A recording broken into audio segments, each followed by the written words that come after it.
confesso para vocês que por um instante eu pensei que este ano de 2025 a política ia dar uma apaziguada, ia dar uma tranquilizada, que as coisas iam ficar mais tranquilas, mas eu me enganei redondamente. Assim como a política internacional está aí pegando fogo, né? Vocês estão vendo aí o que está acontecendo aí entre os Estados Unidos e a Venezuela. Aqui no Brasil não está sendo diferente, gente, tá? Vejam só as informações que foram divulgadas, a fresquinha que acabou de sair do forno, e só comprova que a política brasileira vai ser um caos, um desastre nesse ano de 2025. Notícia divulgada agora, há poucos instantes, pelo... Esse vídeo aqui tá simplesmente assim, uma explosão de informação. Assistam para vocês não perderem nem um detalhe. Rapidamente, por favor, só não esqueça de se inscrever no canal, porque eu tô vendo aqui que tem muita gente aqui que tá me assistindo, tá sempre me acompanhando, mas até hoje não está inscrito aqui no nosso canal. Para você se inscrever aqui é totalmente gratuito, rápido e fácil. Só você olhar aqui embaixo, ó. Seu vídeo tem a palavrinha chamada inscreva-se ou inscrever-se. Clique em cima e automaticamente você já estará inscrito aqui no nosso canal. Vamos que tem muita coisa importante para trazer para vocês, muita coisa grave, né? A gente está acompanhando aí um tsunami, né? Nas notícias, esse conflito internacional, né? Mas aqui no Brasil a situação tá trágica, tá caótica, tá um tsunami, um caos, e eu vou trazer as informações atualizadas a partir de agora aqui para todos vocês. Mas o jornalista aqui destroçando o governo Lula, gente, tá? O Lula tá numa situação, gente, é uma decadência sem precedentes. William Vac sobre o caso Pix. É uma crise causada por perda de credibilidade. Não adianta culpar o marketing, o problema é a essência. William Vac simplesmente detonou e destroçou a incompetência do Lula na sua gestão aqui no Brasil. Vejam só. É grave o episódio no qual o governo revogou a fiscalização da Receita sobre o Pix.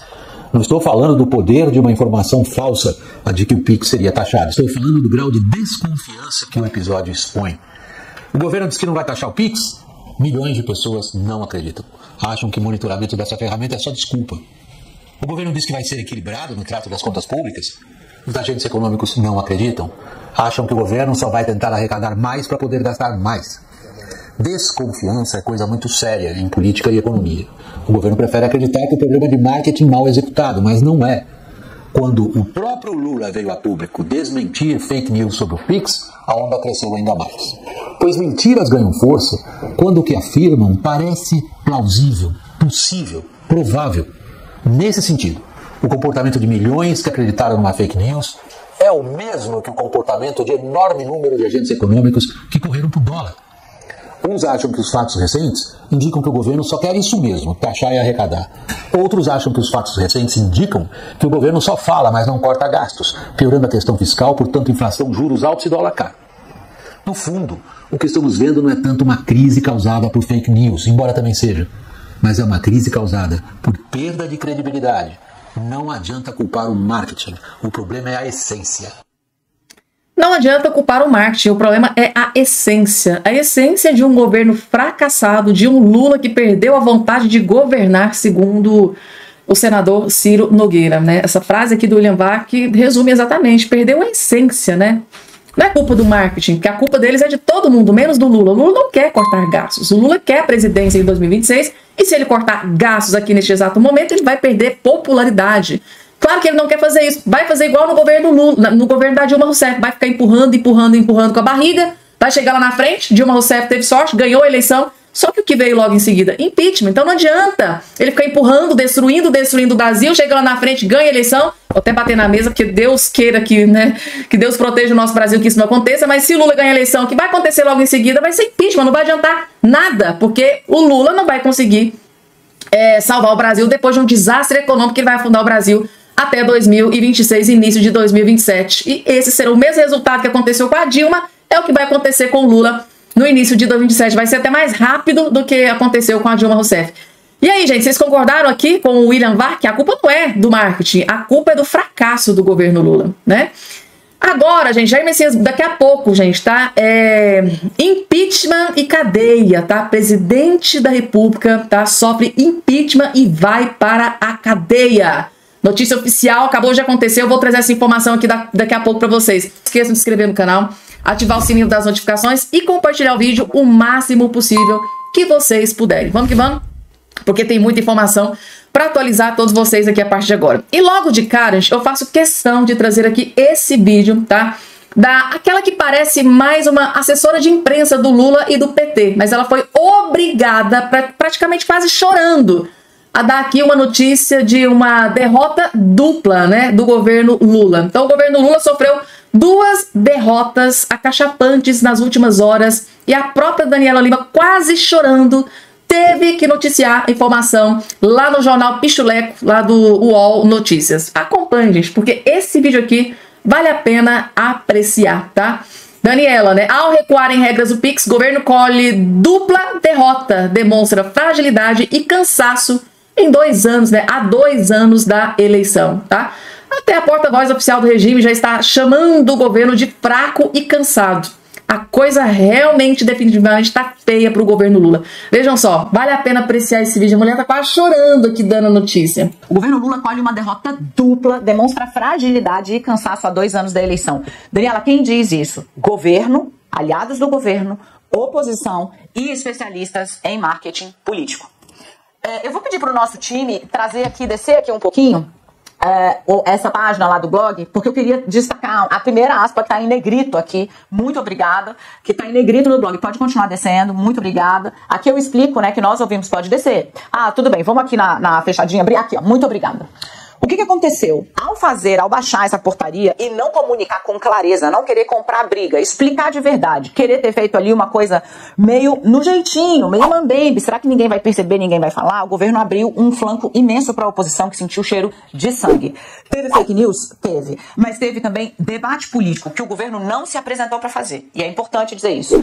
Ao fim e ao cabo, o que o governo decidiu fazer ontem? Depois de não ter entrado na arena, ter tomado uma sova, um aliado do Lula me falou, foi 7-0, decidiu revogar a norma. Olha o que disse o presidente do PP, senador Ciro Nogueira, aqui para o Conexão. O recuo da forma como ele foi feito demonstrou uma fragilidade do governo como há muito tempo eu não via. Ciro Nogueira é um opositor do governo, mas é um pragmático. Segue ele. O problema para mim não é só de comunicação. O governo, como eu disse, nem se apresentou para fazer esse debate propriamente dito. É o Lula. Ele parece estar de saco cheio, sem apetite para governar. Tá blindado. O Ciro Nogueira usou a expressão, ele está numa redoma. Os problemas chegam na sala dele quando já é muito tarde para decidir. Vem os relatos de que o Lula ficou irritado e tal, o estrago já estava feito. E, de novo, o governo nem sequer se apresentou para defender a posição que a sua ala burocrática na Fazenda decidiu ali tomar. Ok, Daniela, e o que dizem os aliados do governo? Que a revogação, esse recuo, era a única saída, eu vou trazer aqui para vocês, no Ipsis Literis, o que disse um dos líderes, tá, da base do governo. O recuo foi o que restava. Quando o jogo já está 7-0, o que a torcida mais quer é que o juiz apite o final. Dito isso, qual é o saldo? É uma derrota dupla. Primeiro, o grande trunfo dessa agenda ficou para a oposição e a ala mais estridente da oposição. Um jovem deputado, o deputado mais votado do Brasil, Nicolas Ferreira, do PL de Minas Gerais, fez um vídeo, mais de 200 milhões de visualizações e atribuiu-se a este vídeo a decisão do governo de derrubar a norma. Nicolas, disse um líder da direita, não aparece hoje como pré-candidato em 2026 porque ele não tem idade. O jovem tem 28 anos, precisa-se de 35 para disputar a presidência. Mas esse foi o tamanho que deu esse episódio, o recuo do governo, como foi feito, ao personagem, ao deputado Nicolas Ferreira. A segunda frente de derrota é para o Centrão. O Centrão já estava cobrando o governo a fazer uma reforma para além do que Lula vem sinalizando estar disposto a fazer. Dizendo exatamente que o governo está desconectado e o Congresso, gente, com esse episódio, vendo um governo que se ajoelhou para o que ele próprio está dizendo foi uma avalanche de mentiras, então estão governando por ele via mentira, fragilidade. Governo frágil, Congresso com fome, o resultado você já entende. Mais espaço para o Centrão, que está com a faca e o queijo na mão, num momento em que o Lula precisava mostrar mais força. E mostrou fracasso, né? Aquilo que o Ciro Gomes disse realmente faz sentido. Parece que o Lula tá com preguiça de governar, né? E olha que realmente o Ciro Nogueira é pragmático mesmo, gente. Tá? Ao mesmo tempo em que ele é um grande aliado do Bolsonaro, inclusive já foi ministro, né, já foi ministro da Casa Civil, ministro-chefe da Casa Civil do Bolsonaro. Ao mesmo tempo em que ele é aliado da direita, é aliado de Bolsonaro, ele é contra impeachment de ministros do STF. Então ele é aquele cara pragmático, é aquele cara que não dá para confiar. E ele mesmo está dizendo, gente, parece que o Lula jogou toalha, parece que o Lula tá cansado de governar. E às vezes a gente tem a impressão de que o Brasil tá à deriva, tá tipo assim, gente, tá jogado às traças, parece que não tem alguém governando esse país. E como ela mesma diz, Parece que as decisões chegam muito tarde, na hora que chega muito tarde para ele decidir. Só que o rombo, o estrago já foi feito. Então, isso assola e destrói todo o Brasil. Agora, vocês viram aqui que a esquerda, eles já estão completamente desesperados com o crescimento avassalador do Nicolas Ferreira, que só não concorre, segundo aqui a esquerda, tá? Que só não concorre à presidência da República porque não tem idade. Então eles já ligaram a pena. Tipo assim, ó, Nicolas Ferreira é um fortíssimo candidato para a sucessão de Jair Messias Bolsonaro. E o Nicolas Ferreira é um total fiel escudeiro, né? um soldado escudeiro ali do Bolsonaro. Ele é muito, mas assim, é um dos parlamentares mais fiéis ao Bolsonaro. Chama-se Nicolas Ferreira. E essa questão tem deixado a ala da esquerda completamente desesperada com esse alcance todo nas redes sociais. Inclusive, hoje, gente, tá? O Nicolas Ferreira tem mais seguidor no Instagram do que o próprio presidente da República. Para vocês verem o estrago que o Nicolas Ferreira tá fazendo na esquerda, no PT e no Lula. Por isso esse desespero. E eles já sabem, o Nicolas Ferreira só não concorre à presidência da República, isso, se Bolsonaro estiver inelegível, claro, porque ele não tem idade. Porque assim que ele tiver idade, gente, não tem pra ninguém. E o desespero tá aí. Ou seja, o governo colhe dupla derrota, demonstra fragilidade e cansaço há 2 anos da eleição. E realmente parece que o Lula tá com preguiça mesmo. Não tem, né, gente? Vigor. O cara com 80 anos de idade não tem aquele vigor para governar um país tão importante como esse. E agora o Bolsonaro acaba de fazer uma revelação que pegou o Brasil inteiro de surpresa. É isso aqui que está aparecendo aqui na sua tela, gente, tá? O Poder 360 acabou de divulgar aqui a notícia: Bolsonaro descarta a candidatura de filhos à presidência da República. Isso aqui, gente, tá? Embaralhou a cabeça de muitos eleitores de direita, porque muitos vinham vendo a possibilidade do Eduardo Bolsonaro, isso caso o Bolsonaro continue inelegível. Claro que eles estão tentando, né, reverter toda essa situação. Então havia uma expectativa de que fosse o sucessor do Bolsonaro, seria o Eduardo Bolsonaro. Agora o Bolsonaro vem aqui, faz essa revelação bombástica. Como assim? Qual que é a ideia do Bolsonaro? Ó, o ex-presidente Jair Bolsonaro disse em entrevista ao New York Times, divulgada nessa quinta-feira, dia 16 de janeiro, que não apoiaria uma possível candidatura de seus filhos à presidência. Segundo o ex-chefe do executivo, para você ser presidente aqui no Brasil e fazer o correto, você tem que ter uma certa experiência, afirmou. Porém, que endossaria uma candidatura ao Congresso. Bolsonaro está inelegível até 2030. Todos os seus filhos homens estão na política. Flávio é senador, Eduardo é deputado e o vereador, e o Carlos Eduardo vereador, e também o Renan vereador em Balneário Camboriú. Então tá aqui, ó, durante a entrevista, né, perguntado sobre o suposto plano de golpe de Estado de 22, o ex-presidente voltou a afirmar que cogitou decretar estado de sítio porque achava que as eleições que deram a vitória ao presidente Lula foram roubadas. Afirmou, no entanto, ter desistido da medida depois que o ministro do STF, Alexandre de Moraes, negou o pedido do PL para invalidar os votos. Nós perdemos, disse Bolsonaro ao New York Times. O ex-presidente também negou que houve de sua parte uma tentativa para assassinar Moraes, Lula, o vice-presidente, e impedir a posse da chapa eleita. Sobre a possibilidade de ser preso pelos crimes em que é investigado, Bolsonaro disse que não está preocupado em ser julgado. Minha preocupação é quem vai me julgar. Estados Unidos versus posse de Trump. Ao jornal americano, Bolsonaro disse ter se sentido uma criança com o convite do presidente eleito dos Estados Unidos, Donald Trump, né, para participar da posse marcada para o dia 20. O gesto do Trump é algo para se orgulhar, certo? Quem é Trump? O cara mais importante do mundo, disse o presidente. Moraes, porém, negou nesta quinta-feira a liberação do passaporte para comparecer. Porém, né, o Bolsonaro, inclusive eu trouxe aqui no vídeo anterior, assistam, tá? Disse que vai recorrer da decisão do Alexandre de Moraes. Parece que há uma expectativa de que o Donald Trump assine um convite, tá, para que seja apresentado um novo convite para o Alexandre de Moraes. Eu expliquei isso, todos os detalhes, no vídeo anterior. Não vou explicar aqui, senão o vídeo fica muito, mas muito longo, gente, tá? E o Alexandre de Moraes recuou de uma decisão. Isso aqui é uma das notícias mais difíceis de você ver no dia a dia. Moraes admite inexistência de provas em processos de 8 do 1. Alexandre de Moraes admitindo erro, tá? Admitindo inexistência de provas. Como é que é isso aqui? O ministro do Alexandre de Moraes admitiu a inexistência de provas no processo contra Jean dos Santos, morador de rua de 28 anos, preso por causa do 8 de janeiro. O mendigo acabou absolvido pelo juiz do STF nessa quarta-feira, dia 15, depois de reportagem de Oeste revelar a situação. Da análise da presente ação penal, inexiste qualquer elemento probatório que possa ser dúvida razoável, comprovar o elemento subjetivo do tipo para dolo, né, para a prática dos crimes imputados pela Procuradoria-Geral da República. Admitiu o juiz do STF na decisão. O estado de dúvida obstaculiza o juízo condenatório, devendo-se sempre ressaltar pelo papel do processo penal como instrumento de salvaguarda das liberdades individuais, conforme bem sublinhou o ministro Celso de Mello. Gente, está aqui.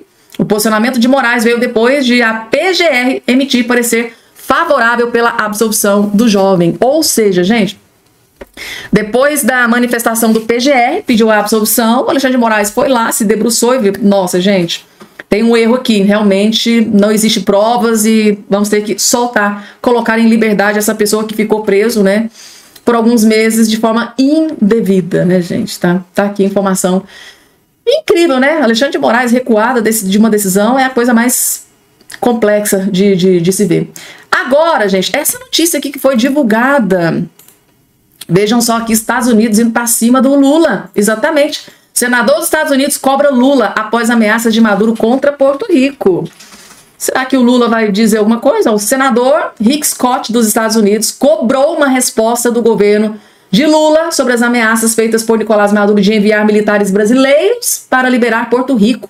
O pedido do norte-americano foi feito por meio de uma carta enviada ao presidente do Brasil. No documento, Scott afirmou que a incitação de Maduro não pode ficar sem resposta e pediu que o governo brasileiro explique como pretende lidar com a ameaça. Peço ao governo brasileiro que responda formal e claramente e diga aos governos dos hemisférios qual é a resposta oficial sobre essas ameaças perigosas, disse Scott. Além disso, peço que explique exatamente como o governo brasileiro, né, planeja lidar com a incitação de Maduro à agressão militar na Organização dos Estados Americanos ou nas Nações Unidas. Além disso, o parlamentar norte-americano cobrou uma postura mais incisiva de Lula quanto ao assunto.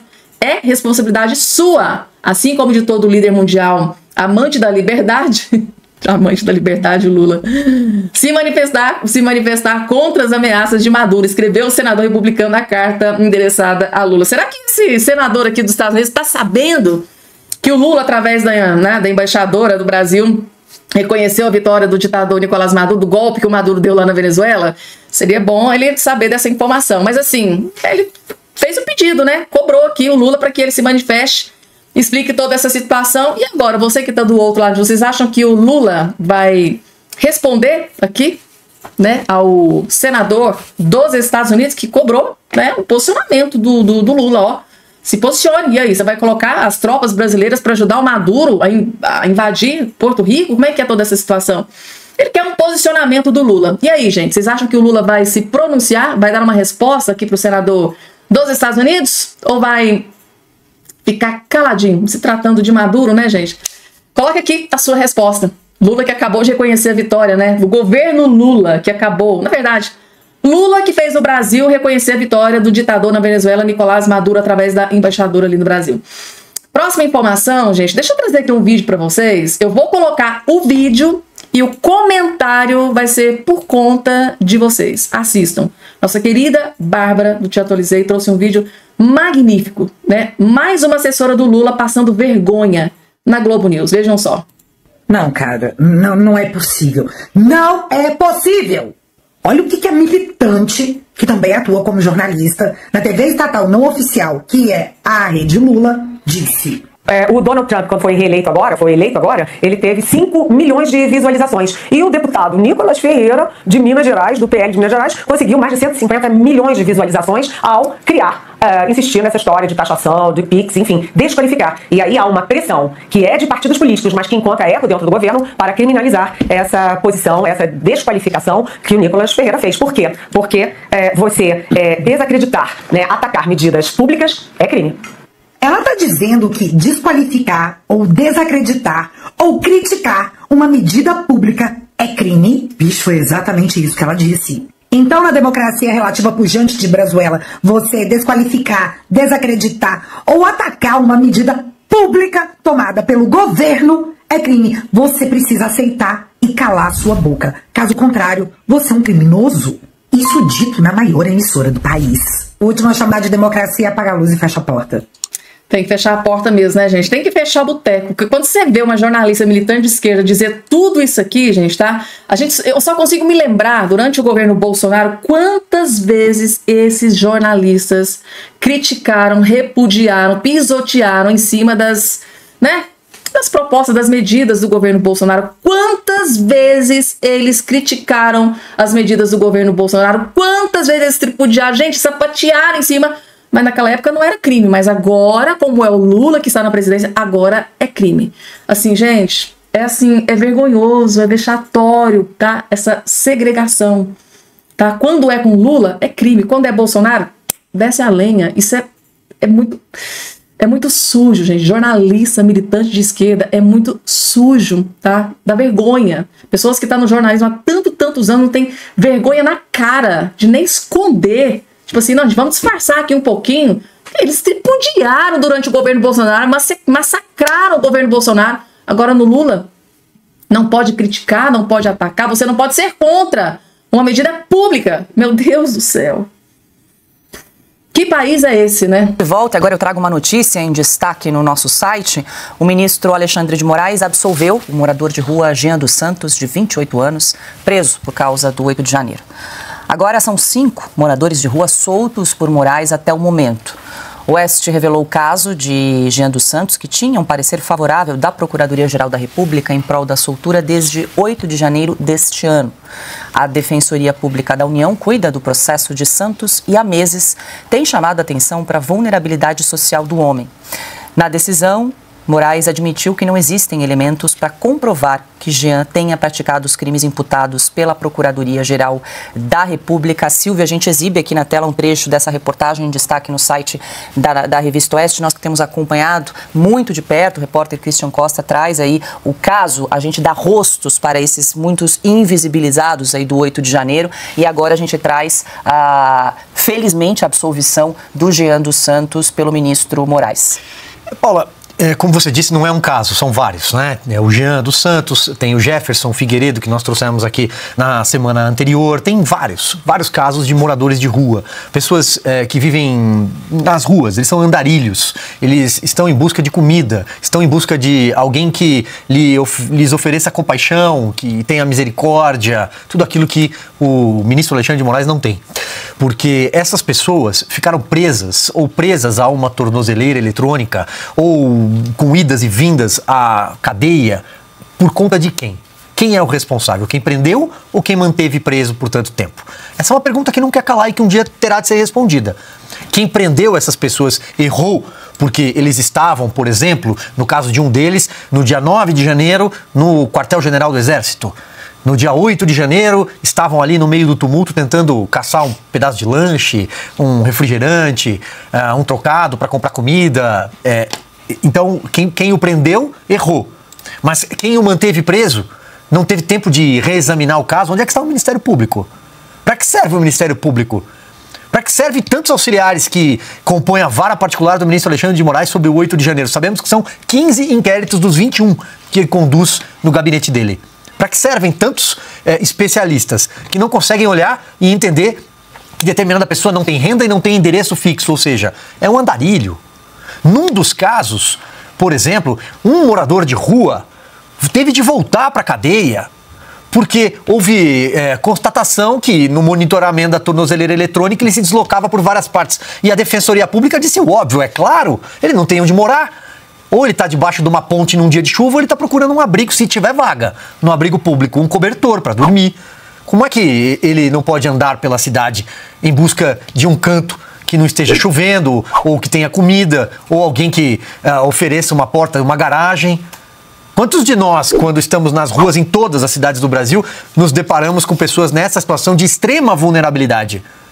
Então, é um absurdo, depois de tanto tempo, nós estamos falando do dia 8 de janeiro de 2023, nós estamos em janeiro de 2025.